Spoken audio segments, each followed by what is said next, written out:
아마 여러분도 개미와 배짱이가 등장하는 이솝 우화를 들어본 적이 있을 겁니다.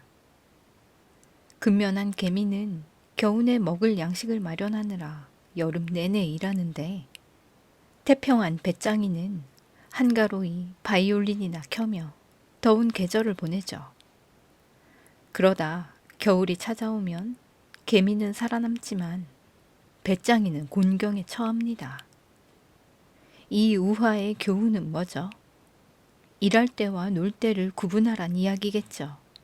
물론 아주 훌륭한 교훈입니다. 하지만 개미는 대체 언제쯤에나 놀 수 있을까요? 이 책의 주제는 바로 이 문제를 다룹니다. 우리는 배짱이에게 무슨 일이 일어났는지 잘 알고 있습니다. 네, 굶어 죽었죠. 하지만 개미는 어떻게 됐나요? 그 짧은 생을 노예처럼 일하며 보내고는 대체 사는 재미란 걸 느껴보기나 했을까요? 우리 모두는 물론 생존해야 하지만 동시에 생존보다 훨씬 더 많은 걸 바랍니다. 진정한 삶을 살고파 하죠. 그렇기에 저는 이 책에서 단순한 생존을 넘어선 번영에 중점을 두고 있습니다. 이 책은 여러분의 돈을 불리는 방법을 다루지 않습니다. 여러분의 삶이 자라나게 만드는 법을 이야기하죠. 저라고 모든 해답을 가진 건 아니지만 분명 당신의 삶을 풍요롭게 할 무언가를 알고 있는 것만은 확실합니다.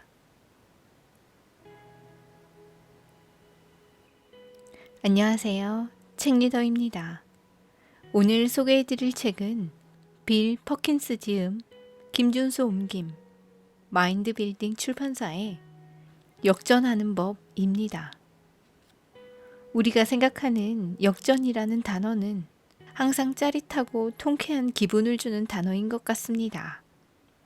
특히 쇼트트랙 같은 경기를 볼 때 우리나라 선수들의 역전하는 순간은 언제 봐도 가슴 뭉클하고 감동을 주는데요. 우리도 누구나 삶에서 그런 순간을 꿈꿉니다. 참고 견디다 보면, 인내하다 보면 인생 역전이란 짜릿한 순간이 내게도 오지 않을까. 누구나 그런 역전과 반전의 순간을 꿈꿀 텐데요. 그런데 이 책에서 말하는 역전은 우리의 생각과는 좀 다릅니다. 저자 빌 퍼킨스는 그 역전의 순간을 지금 시작하라고 이야기합니다. 이 책의 원 제목은 Die with Zero입니다. 다 쓰고 죽기이죠. 미래의 자신을 돌보느라 오늘의 만족을 무한정 지연하는 인생 미루기 장인들을 위한 책입니다.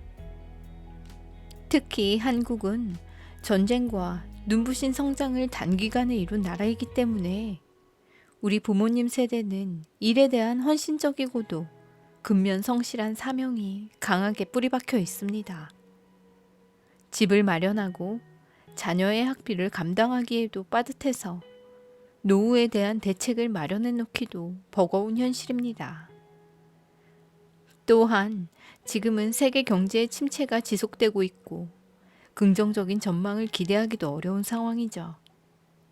현재의 만족을 유예하고서라도 은퇴 후를, 노후를 대비해야 한다고 생각합니다. 미뤄둔 오늘의 만족은 그때 가서 해결할 수 있다고 말이죠. 저자 빌 퍼킨스는 질문합니다. 늙어갈수록 돈으로 할 수 있는 일이 줄어든다면, 그래서 젊음의 시간과 건강을 쏟아 마련한 돈을 생전에 다 쓸 수 없다면 우리는 도대체 무엇을 위해 돈을 모으냐고요. 그러면서 돈 버는 일에만 몰두하고 과하게 돈을 아끼며 현재의 만족을 무한정 지연하는 것이야말로 인생의 가장 큰 낭비라고 주장합니다. 건강이 쇠락한 노년에 이르면 두둑해진 통장을 보고 만족하는 일 말고는 할 수 있는 게 없기 때문입니다. 힘들게 번 돈을 다 쓰지 못하면 결국 그 금액만큼 공짜로 일하느라 인생을 허비한 셈이 된다고 말이죠. 그럼 여기에서 다 쓰고 죽으라는 말이 곱게 들릴 리 없는 것 같은데요. 은퇴 후에 수입이 없으면 불안할 텐데 내 자식은 어쩌라고? 내가 아프면 등등 여러 가지 생각이 들 것 같습니다. 저자 빌 퍼킨스는 이러한 상황을 막고 돈과 시간의 가치를 극대화하기 위한 9가지 단계로 최선의 솔루션을 제시하고 있습니다. 저는 왜 한국에서 역전하는 법이라고 책 제목을 붙였을까 생각해 보았습니다. 인생을 역전하는 방법에 대한 키는 우리 자신이 갖고 있는 것은 아닐까. 인생이라는 비즈니스에서 만족스럽고 긍정적인 경험에 투자하는 것은 내 삶을 얼마든지 번영으로 꾸려갈 수 있는 열쇠임을 이 책을 통해 생각해 볼 수 있었습니다. 나의 삶을 되돌아보고 점검해보고 나에게 진정한 가치는 무엇인지 성찰해보는 시간이 되길 바라며 여러분의 남은 멋진 여행을 위한 역전의 출발선상에서 최대한 풍요롭고 부요한 여정이 되시길 바랍니다.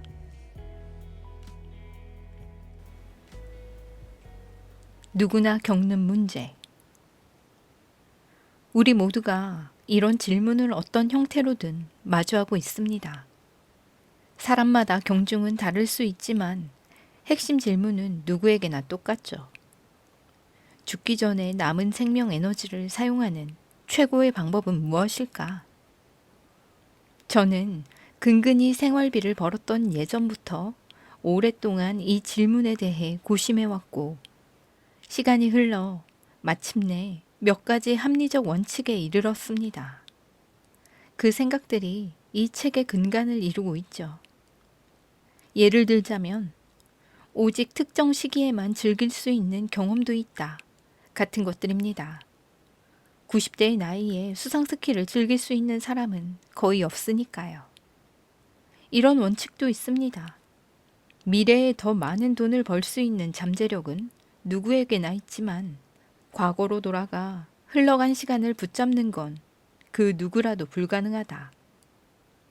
그러니 돈 낭비라는 두려움 때문에 좋은 기회가 흘러가게 놔두는 건 말이 안 되는 짓이죠. 돈보다는 인생을 낭비하게 될 수 있다는 우려가 훨씬 더 중요하니까요. 저는 이런 생각들을 굳게 믿으며 기회가 있을 때마다 주변에 전파하고 있습니다. 꿈꾸던 커리어를 두려움 때문에 쫓지 않고 안전하지만 영혼을 갉아먹는 직장에 눌러 앉으려는 25세의 청년부터 이미 축적해둔 거대한 부를 즐기는 대신 은퇴 전에 한 푼이라도 더 모으려고 일만 하는 60세 백만장자까지 저는 현재의 삶을 온전히 누리지 않고 가진 자원을 낭비하고 있는 사람들을 가만히 지켜볼 수 없습니다. 그래서 그들에게 제 생각을 전하죠. 그리고 최대한 가능한 만큼 저 역시 제가 전파하는 생각을 실천합니다. 우리 중 누구도 완벽하진 않지만 저는 적어도 제가 한 말을 지키기 위해 최선을 다하고 있습니다.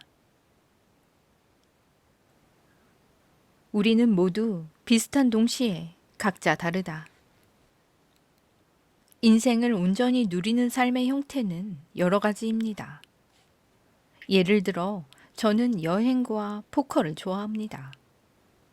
그래서 여행을 많이 다니고 포커 대회에 참가하기 위해 떠날 때도 있죠. 즉, 매년 제 저축 중 큰 비중을 여행과 포커에 쓴다는 뜻입니다. 하지만 오해는 말길 바랍니다. 포커는 물론이고 여행에 저축액을 쓰는 사람들 모두를 옹호하려는 건 아니니까요. 제가 주장하려는 바는 당신 자신을 행복하게 만들어주는 일을 찾아서 당신이 가진 돈을 당신이 선택한 그 경험과 맞바꾸라는 것입니다. 그런 즐거운 경험들은 당연히 사람마다 다릅니다. 어떤 사람은 적극적이고 모험을 즐기는 한편 또 어떤 사람은 가만히 집에 머무르는 걸 더 좋아합니다. 가족과 친구에게 돈을 쓰는 데서 큰 만족을 얻는 사람이 있는가 하면 본인보다 형편이 좋지 않은 이들을 위해 시간과 돈을 아끼지 않는 사람도 있죠.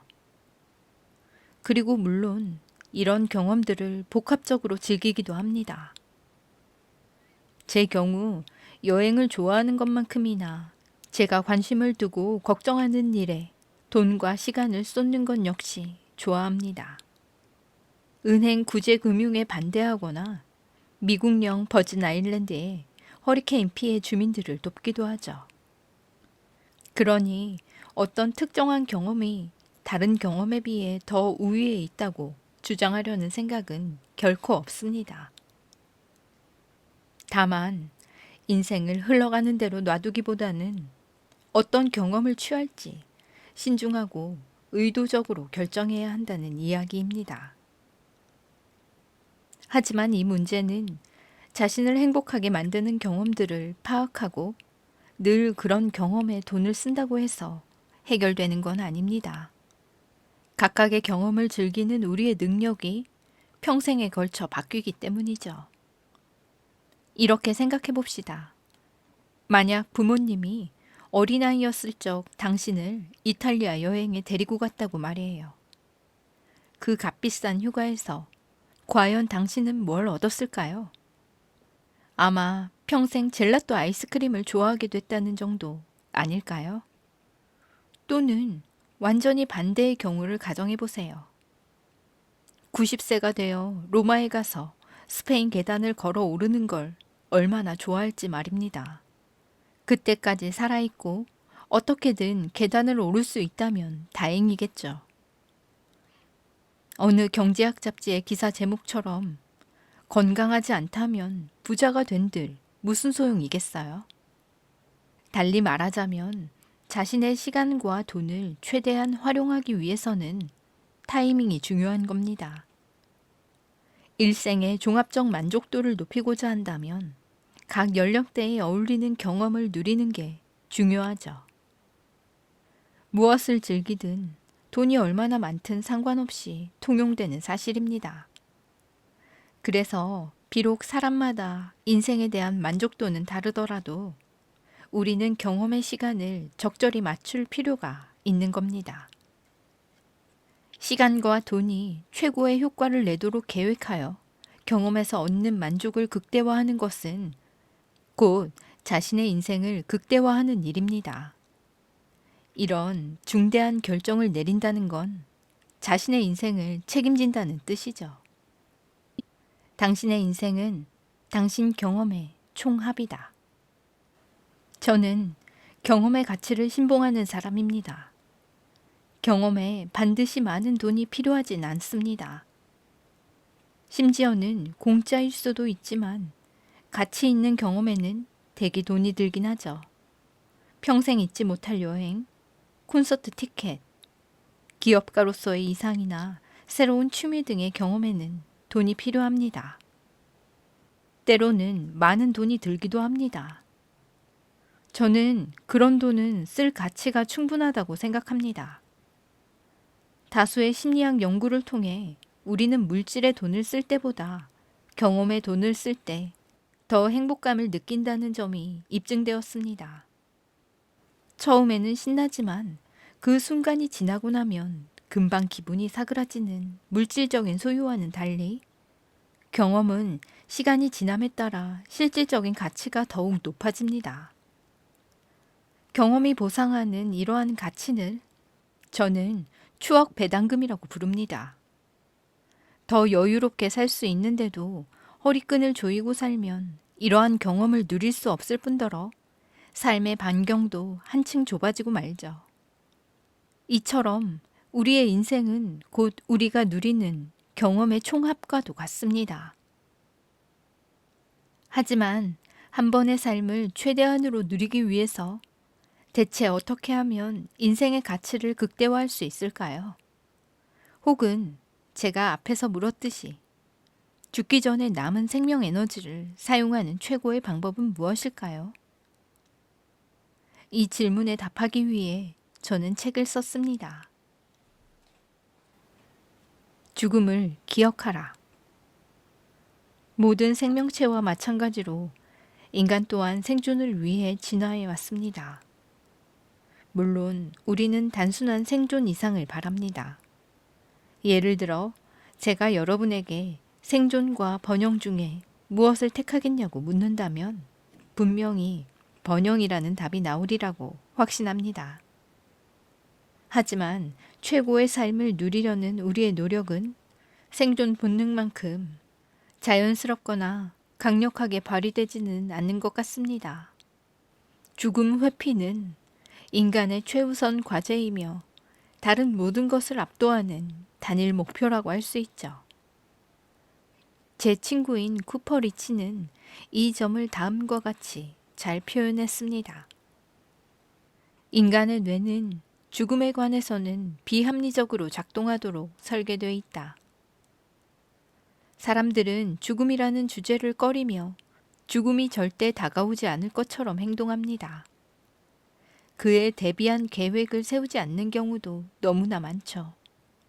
그저 우리가 만료되는 미래의 미스터리한 어느 날 정도로만 여깁니다.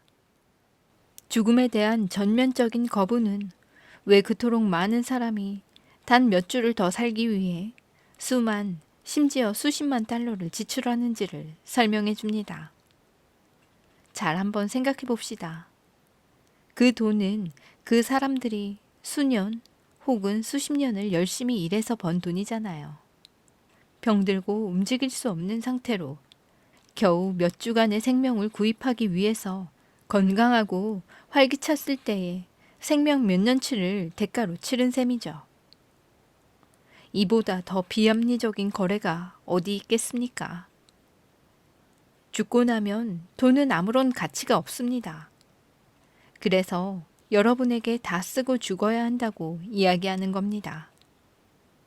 그렇다면 죽음에 가까이 이르렀을 때 조금이라도 더 생명을 연장하기 위해 가진 돈을 다 쓰는 것은 어쩌면 비합리적인 선택이 아니라고 할 수 있을 겁니다. 그 순간에는 쓰지 않으면 그 돈은 다 없어지는 거니까요. 저명한 경제학자 3명이 적은 표현대로 재산을 남길 가치가 없을 때는 무용한 돌봄에 상당한 금액을 지출하는 것이 합리적입니다. 그러나 이러한 진술은 오직 우리가 죽음에 대비하는 데 실패하여 벌어진 나쁜 상황을 어떻게든 극복하려고 애쓰고 있는 경우에만 옳습니다. 그런데 왜 굳이 그런 나쁜 상황을 자초해야 하나요? 다른 목적이 없는 한 꼭 그래야 할 이유가 없습니다. 여러분이 건강할 때 미리 합리적으로 사고하고 계획을 세워 놓는다면 절대 그런 상황에 놓이지 않을 겁니다. 자신이 가진 재산 중 대부분을 인생의 마지막 몇 주 동안 쓰겠다는 계획은 말이 안 됩니다. 완전히 비합리적이죠.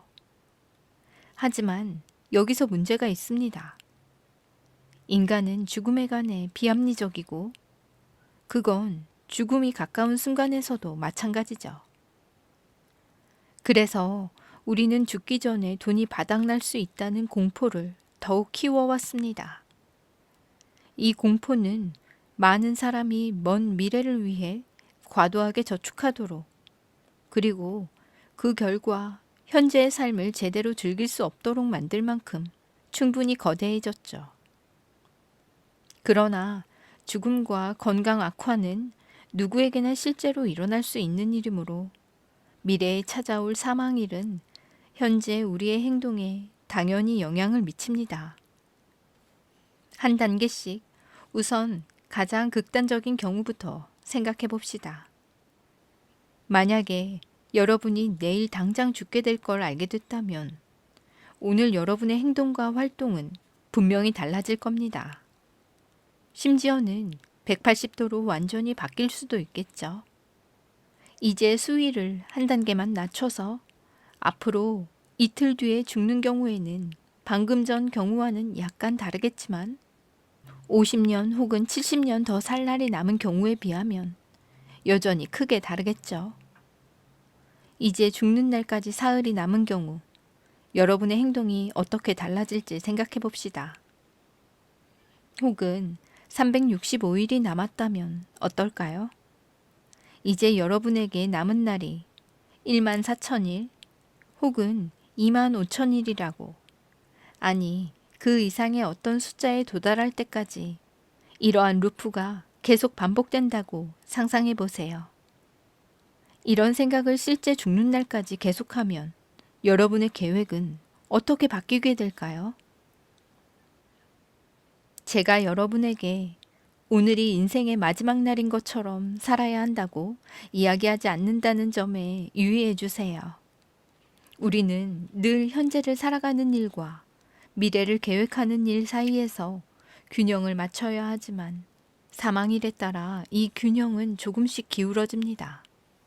죽음이 가까울수록 현재를 누려야 할 필요가 더 긴급해질 것이고, 죽음이 멀어질수록 미래를 위한 계획을 세울 수 있는 여유와 필요성이 더 높아질 겁니다.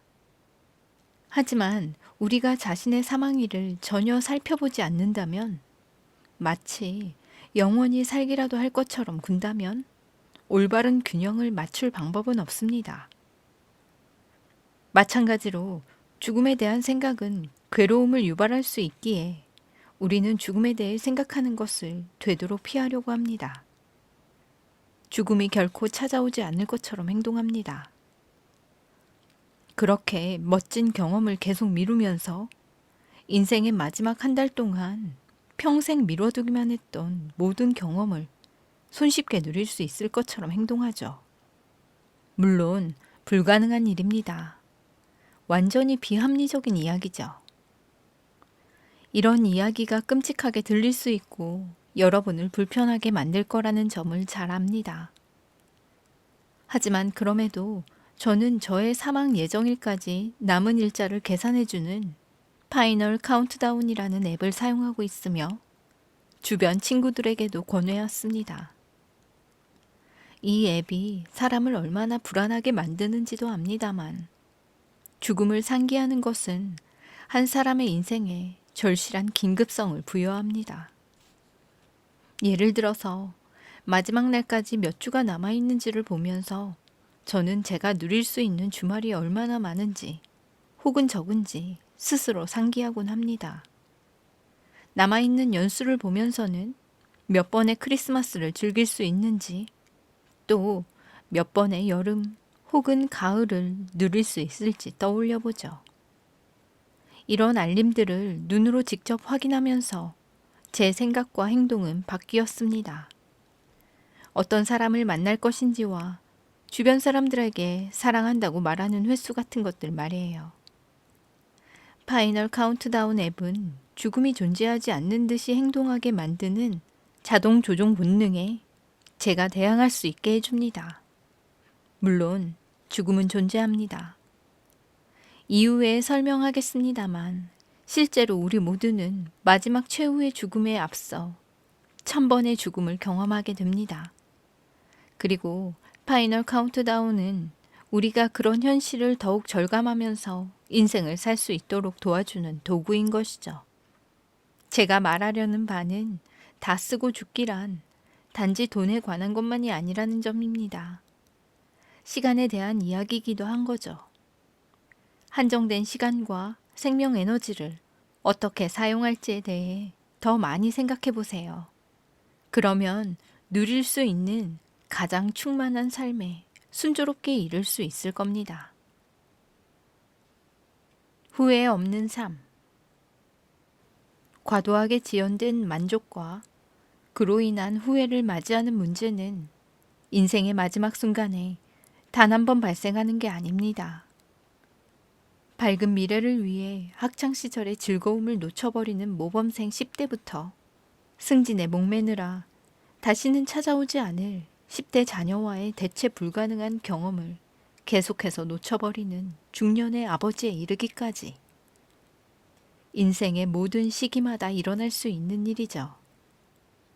때로 사람들은 자녀가 둥지를 떠날 때처럼 기회의 창이 닫히기 직전에서야 자신의 실수를 눈치챕니다. 또 때로는 삶의 다음 단계에서 만회하겠다는 다짐밖에 할 수 없을 때에 이르러 비로소 그런 깨달음을 얻기도 합니다. 하지만 무엇보다도 슬픈 경우는 본인의 죽음을 맞이하고서야 그 깨달음을 얻을 때입니다. 그 무엇도 정말 바꾸기에는 너무 늦은 나머지 그저 과거와 화해하는 수밖에 없는 경우죠. 우리에게는 아직 변화와 조정을 위한 시간이 남아 있습니다. 자, 이쯤에서 깊게 심호흡 한번 합시다. 죽음과 인생의 후회에 관한 이 모든 이야기가 얼마나 우울하게 들릴지 저도 알고 있습니다.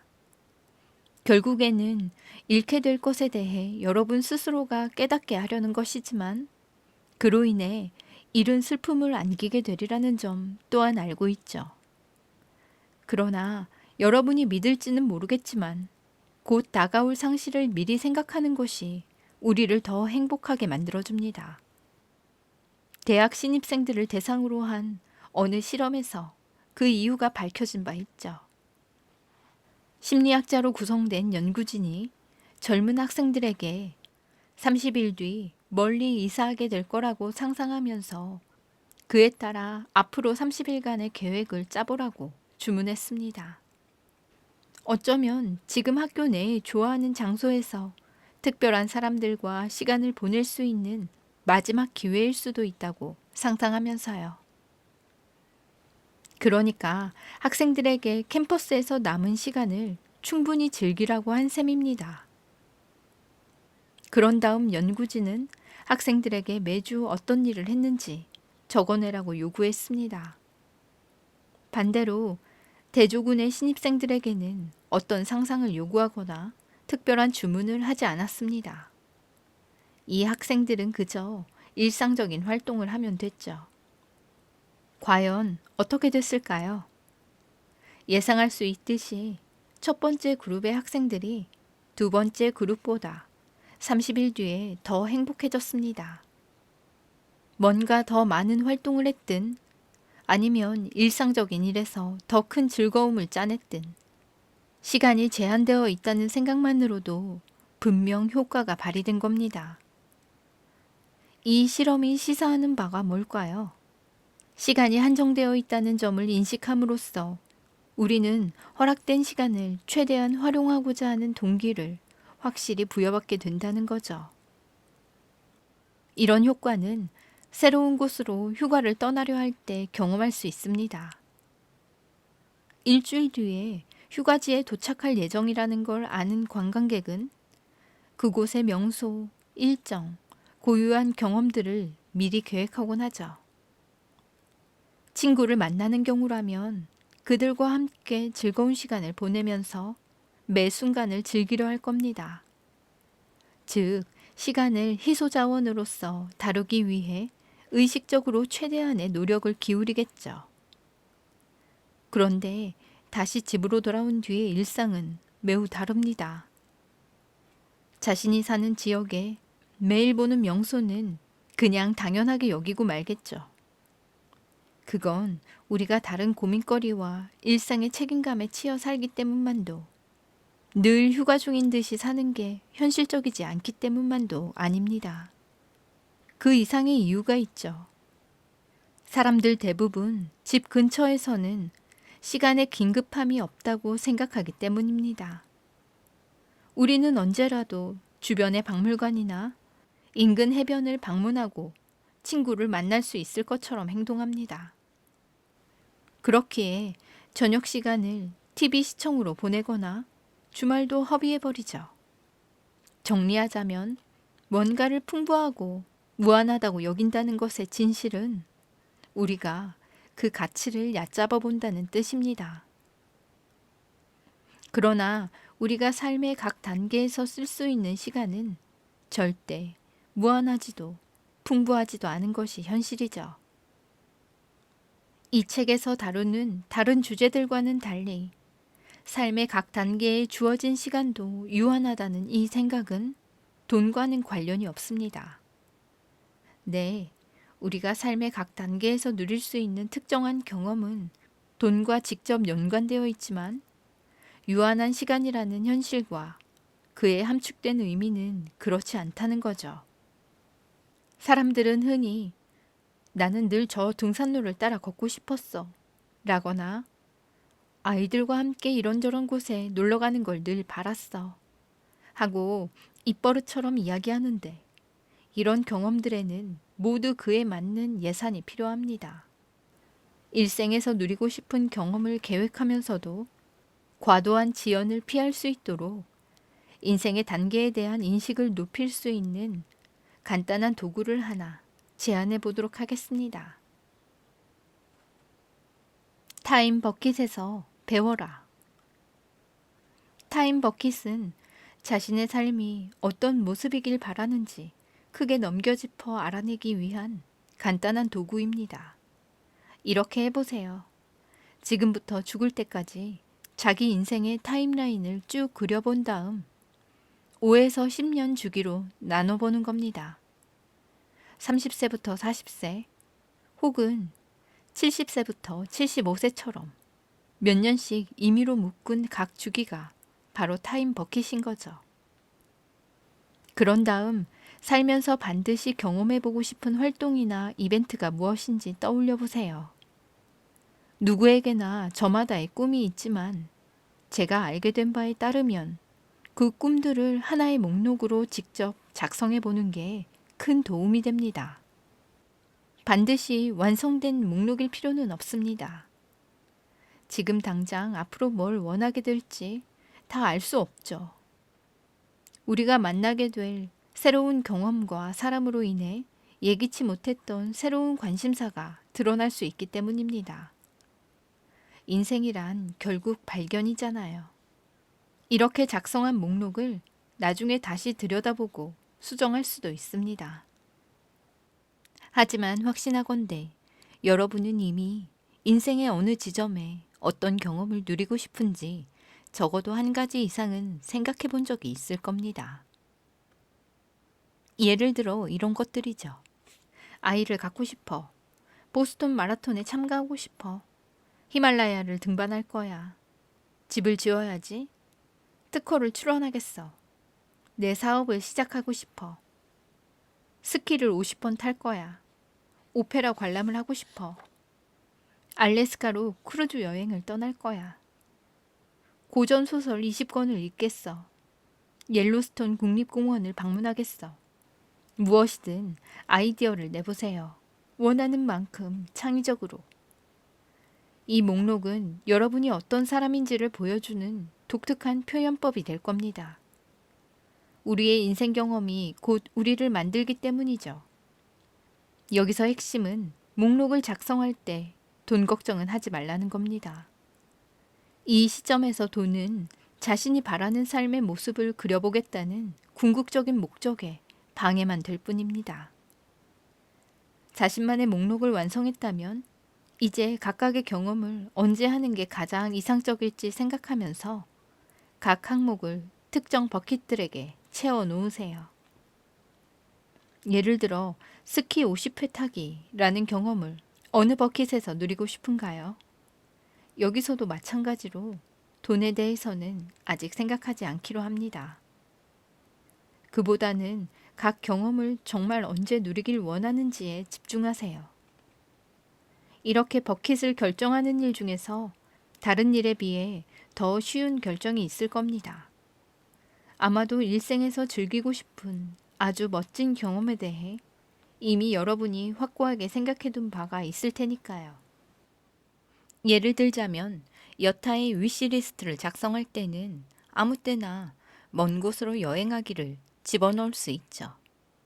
하지만 이미 살펴본 대로 7, 80대보다는 4, 50대 여행하기가 훨씬 쉽습니다. 여기서 요점은 앞으로 다가올 시간에 대한 의식적이고 적극적인 고민과 계획을 시작하기에 좋은 날이 바로 오늘임을 인식하는 것이죠. 타임 버킷을 시도해보면 일반적으로 어떤 경험은 특정 연령대와 더 잘 맞는다는 걸 깨닫게 될 겁니다. 예를 들어 등산하기나 시끄러운 콘서트 참가하기는 젊었을 때 해야 훨씬 더 재미있죠.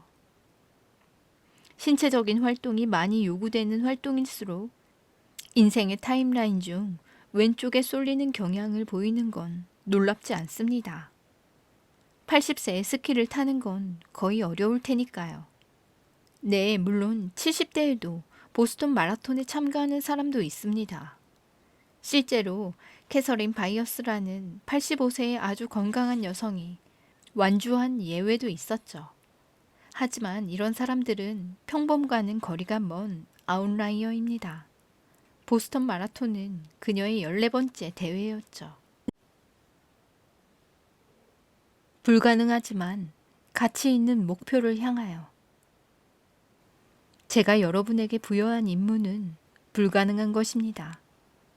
다 쓰고 죽기라는 임무죠.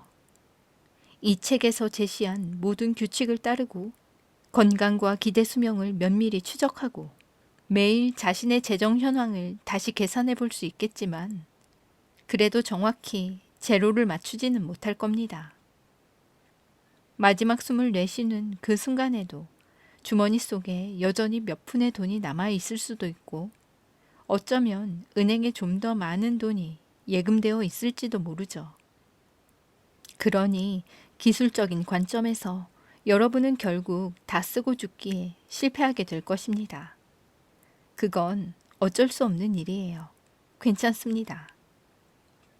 왜냐고요? 그 목표는 진짜 임무대로 여러분을 올바른 방향으로 이끄는데 성공했기 때문이죠. 다 쓰고 죽기를 목표함으로써 우리는 최대한 많은 돈을 벌고 모으는 것에서 최고의 삶을 누리는 것으로 인생의 초점을 영원히 바꾸게 되는 겁니다.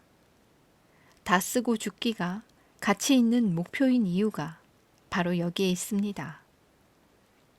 이 목표를 염두에 둠으로써 우리는 삶에서 다른 방식으로는 얻을 수 없는 더 많은 것을 얻는 게 가능해지죠. 수백만 명이 예수나 모세 혹은 무함마드의 삶을 따르기 위해 매주 종교사원에 방문합니다. 대부분은 그 근처에도 이르지 못하죠. 그러나 괜찮습니다.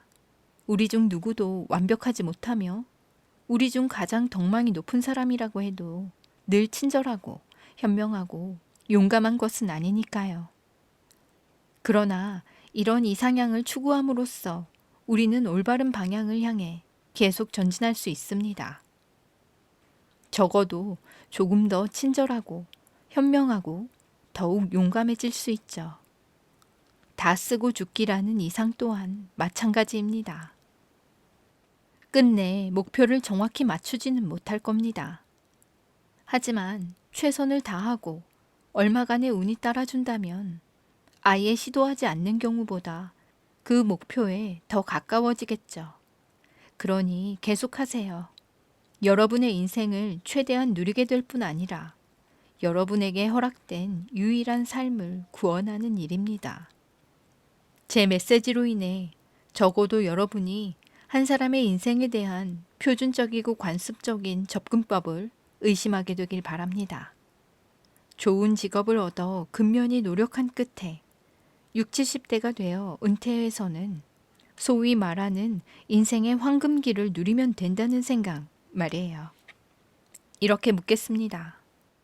여러분의 건강과 생명 에너지가 쇠락하기 시작할 때까지 왜 기다리고 있습니까? 어차피 평생 다 쓰지도 못할 돈을 단지에 꽉꽉 채워넣는 데만 집중하기보다 지금 당장 자신의 인생을 최대한 활용하세요. 기억에 남을 인생 경험을 추구하고 자녀들이 가장 잘 쓸 수 있는 시기에 돈을 증여하고 여러분이 살아있을 때 자선단체에 돈을 기부하세요. 그게 바로 인생을 사는 방법입니다. 기억하세요. 인생이라는 비즈니스는 추억의 획득이 목적입니다.